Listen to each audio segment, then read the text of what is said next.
What's up, TikTok? I am starting a new series called Fictitious Injuries and how to write your characters getting hurt. Because let's be honest, they gotta go through some trauma, right? For legal reasons, this is not medical advice. Do not take anything I say and use it for your own health. If you have a problem involved with the conditions in this video, go talk to your doctor.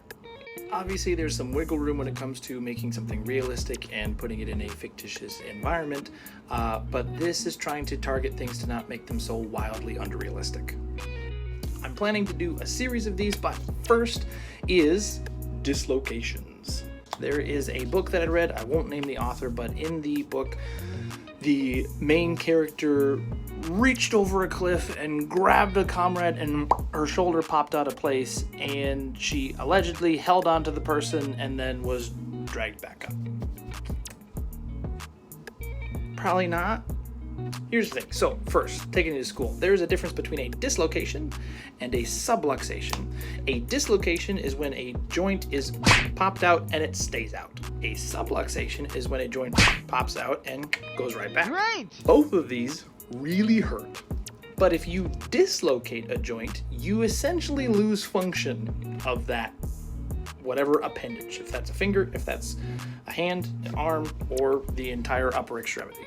If you dislocate your shoulder, yes, you can technically still use your hand, probably, but you have no strength because that leverage is lost, so to pull something up is not gonna happen. So, couple rules if your main character in your story is having joint problems. First, they will lose function of the appendage or the limb for the most part. Go ahead and have some wiggle room here to keep it exciting and tense, but generally speaking, it's just gonna kind of dangle. Second, these hurt a lot. It's not a, oh no, and then they're just, kind of keep fighting while swinging their arm around.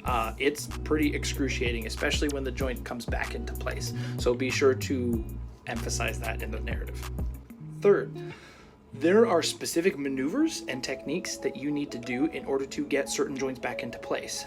If your hip dislocates, it can take a couple different people to pull on the leg hard enough to pop it back into place because the muscles clench up because of the injury. So if your character is prone to getting dislocations, maybe in some way write in that they're familiar with certain techniques on how to get that joint reconnected. Lastly, number 4 is the aftermath. After you have a dislocation or a subluxation, doesn't matter which, your joint's going to be swollen, it's going to be tender. You cannot do this without tearing some of the tissue around the joint. It's going to be painful, sore, swollen, it'll be weak. They might have numbness or tingling in their arm from the swelling if it's cramping on the nerves or pinching the blood vessels. Their hands might be getting